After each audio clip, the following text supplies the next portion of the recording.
नमस्कार प्यारे बच्चों। बहुत बहुत स्वागत है आप लोगों का सिंपल एजुकेशन में।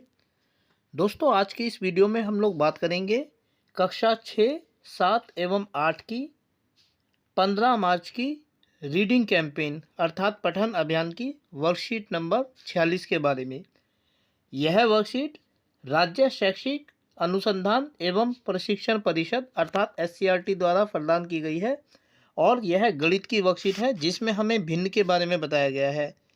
भिन्न, जिसे इंग्लिश में फ्रैक्शन कहा जाता है, एक ऐसी संख्या होती है जिसे अंश और हर के रूप में लिखा जाता है, अर्थात इसे बट्टे के रूप में लिखा जाता है। एक संख्या ऊपर होती है और एक बट्टे के नीचे होती है, ऐसी संख्या को भिन्न कहा जाता है। तो सबसे पहले हम देखेंगे कि भिन्न के बारे में यह वर्कशीट हमें क्या जानकारी देती है और उसके बाद जो सवाल इस वर्कशीट में दिए गए हैं, एक एक करके हम उन सवालों के जवाबों को भी जानेंगे। तो चलिए बिना वक्त जाए किए हुए हम लोग आरंभ करते हैं आज की इस वीडियो में कक्षा 6, 7 एवं 8 की 15 मार्च की रीडिंग कैंपेन की वर्कशीट नंबर 46 के बारे में अपना अध्ययन फ्रैक्शन या भिन्न के बारे में। रमेश और रीना स्कूल से घर आए। वे बहुत भूखे थे। उनके पास एक रोटी थी। रमेश ने कहा, चिंता मत करो, हम रोटी को बांट लेंगे। रमेश ने रोटी को 2 भागों में बांटा। किसी पूरे भाग के हिस्से को दर्शाने के लिए भिन्न का प्रयोग किया जाता है। रमेश द्वारा रोटी का खाया जाने वाला हिस्सा अर्थात भिन्न बराबर 1/2। इसमें जो एक है ऊपर वाला हिस्सा उसे अंश कहा जाता है और ये अंश रमेश द्वारा खाया गया भाग है, जबकि जो नीचे 2 है बट्टा में 2 वो हर कहलाता है और ये भागों की कुल संख्या को दर्शाता है, अर्थात अंश उस संख्या को दर्शाता है जो उपयोग में लाई गई है और हर उस संख्या को दर्शाता है जो किसी वस्तु के सभी भागों का कुल योग होता है। अंश को इंग्लिश में नोमिनेटर और हर को इंग्लिश में डिनोमिनेटर कहा जाता है। उसके बाद रीना द्वारा रोटी का खाया जाने वाला हिस्सा या भिन्न भी 1/2 है, अर्थात अगर हम 1/2 और 1/2 को जोड़ दें तो बराबर 2/2 आ जाएगा और 2 से 2 जब कट जाएगा तो 1 आ जाएगा और 1 का मतलब होता है किसी वस्तु की संपूर्ण अवस्था। तभी उनके दोस्त रोहन और राजू आ गए। रोहन और राजू ने कहा, हम बहुत भूखे हैं। रमेश और रीना ने रोटी को 4 हिस्सों में बांटने का निर्णय लिया। उन्होंने एक साथ खाने का आनंद लिया। अब लिखिए, रोहन द्वारा खाया जाने वाला रोटी का हिस्सा भिन्न कितना होगा? 1/4, क्योंकि अब रोटी को 4 हिस्सों में बांट लिया गया है तो रोहन के हिस्से में जो रोटी का टुकड़ा आएगा वो 1 आएगा, जो रोहन द्वारा खाया जाने वाला हिस्सा है, और नीचे जो हर आएगा वो 4 होगा क्योंकि रोटी को अब 4 हिस्सों में बांट दिया गया है। दूसरा है रमेश द्वारा खाया जाने वाला रोटी का हिस्सा या भिन्न, वो भी 1/4 होगा।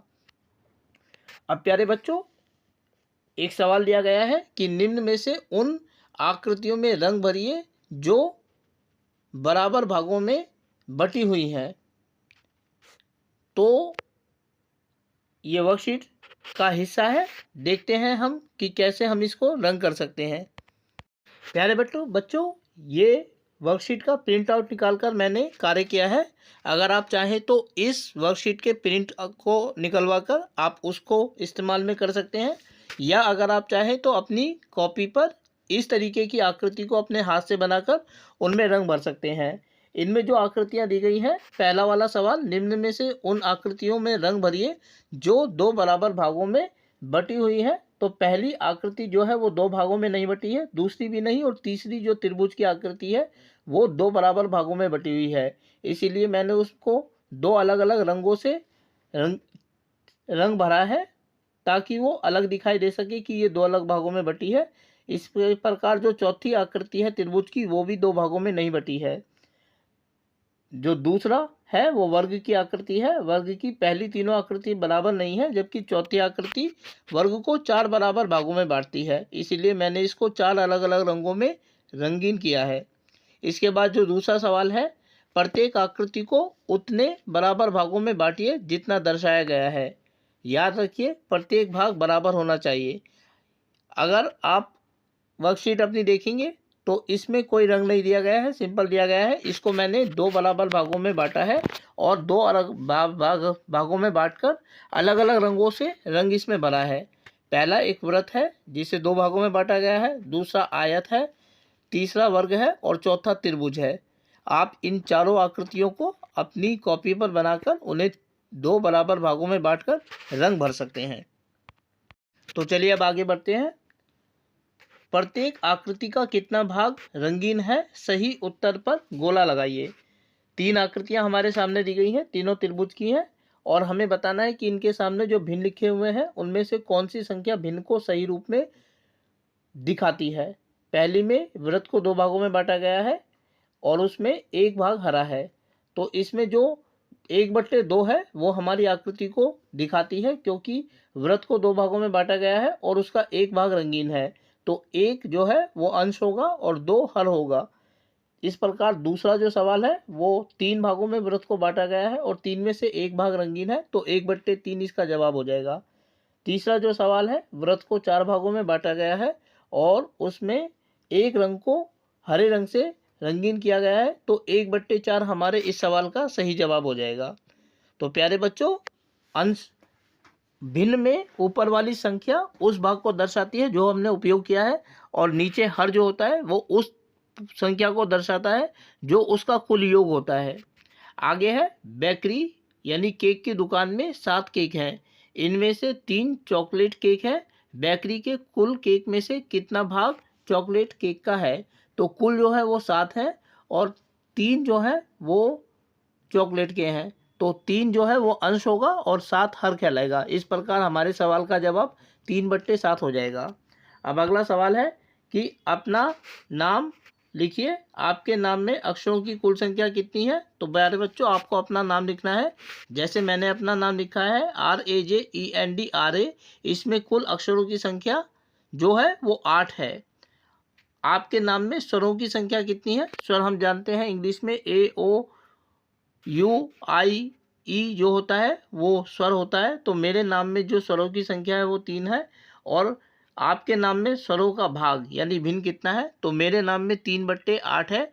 3 जो स्वरों की संख्या है और 8 जो मेरे नाम में शामिल विभिन्न अक्षर हैं उनकी कुल संख्या है। इस प्रकार 3/8 मेरे इस नाम का भिन्न बनेगा। इसी प्रकार आप अपने नाम को लिखकर उसमें शामिल जो स्वर हैं वोवेल्स उन्हें छाटेंगे और उसके बाद वोवेल्स को ऊपर लिखकर नीचे अपने नाम में जितने भी अल्फ़ाबेट्स हैं उनके कुल योग को लिख देंगे। इस प्रकार आपको पता चल जाएगा भिन्न के रूप में आप अपने नाम को किस तरीके से लिख सकते हैं।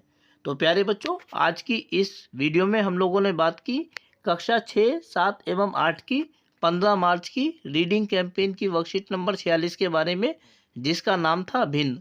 उम्मीद करता हूं कि आप लोगों को वीडियो अच्छी लगी होगी और साथ ही आप लोगों से अनुरोध करता हूं कि यदि वीडियो अच्छी लगी तो वीडियो को लाइक और चैनल को सब्सक्राइब जरूर करें।